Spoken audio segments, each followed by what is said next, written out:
राहुल एक बहुत ही खुशमिजाज और जिज्ञासु लड़का था। एक दिन उसके माता पिता ने उसे जंगल सफारी पर ले जाने का फैसला किया। राहुल बहुत उत्साहित था क्योंकि उसने पहले कभी असली जंगल नहीं देखा था। जंगल में जब सफारी जीप चल रही थी, राहुल ने पेड़ों, जानवरों और पक्षियों को देखकर खूब मजा किया। वहां हाथी, बंदर, हिरण और कई तरह के पक्षी थे।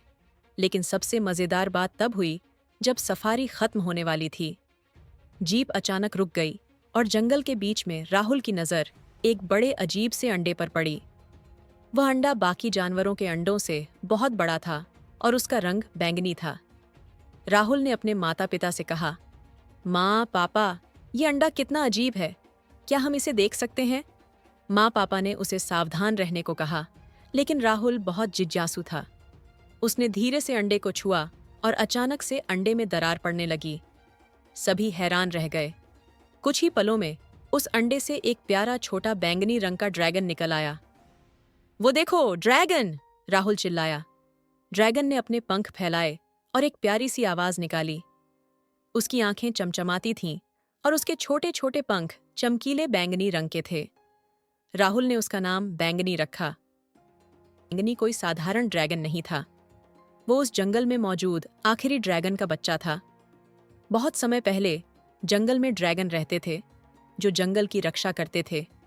लेकिन धीरे धीरे लोग जंगल में घुसपैठ करने लगे और सारे ड्रैगन छुप गए या कहीं चले गए।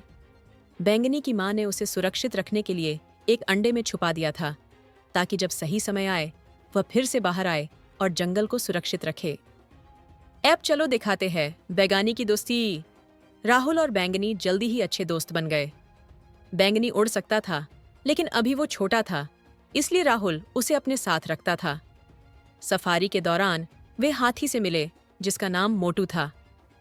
मोटू ने राहुल से कहा, अगर तुम्हें जंगल के अंदर जाना है तो मुझसे मदद लेना, मैं तुम्हें सुरक्षित रास्ते दिखाऊंगा। राहुल, बैंगनी और मोटू अब सफारी की रोमांचक यात्रा पर निकल पड़े। रास्ते में वे एक चालाक बंदर चंचलू से मिले। चंचलू ने कहा, मैं पेड़ों के ऊपर से देखता हूं कि कोई खतरा तो नहीं है। इन तीनों की मदद से राहुल और बैंगनी ने जंगल की सैर को और भी मजेदार बना दिया। वे हर जानवर से मिलते, उनसे बातें करते और बैंगनी को जंगल के बारे में बहुत कुछ सिखाते। लेकिन तभी एक दिन एक शिकारी जंगल में आया और उसने बैंगनी को पकड़ने की कोशिश की। लेकिन राहुल, मोटू और चंचलू ने मिलकर शिकारी को भगा दिया। बैंगनी ने पहली बार अपनी शक्तियों का इस्तेमाल किया और थोड़ी सी आग फूंकी, जिससे शिकारी डर कर भाग गया। उस दिन से बैंगनी ने जंगल की रक्षा का जिम्मा उठाया। वह अब जंगल का संरक्षक बन गया और राहुल हर छुट्टी में बैंगनी से मिलने आता था। वे दोनों मिलकर जंगल के जानवरों की मदद करते और मजेदार रोमांचक सफर पर जाते।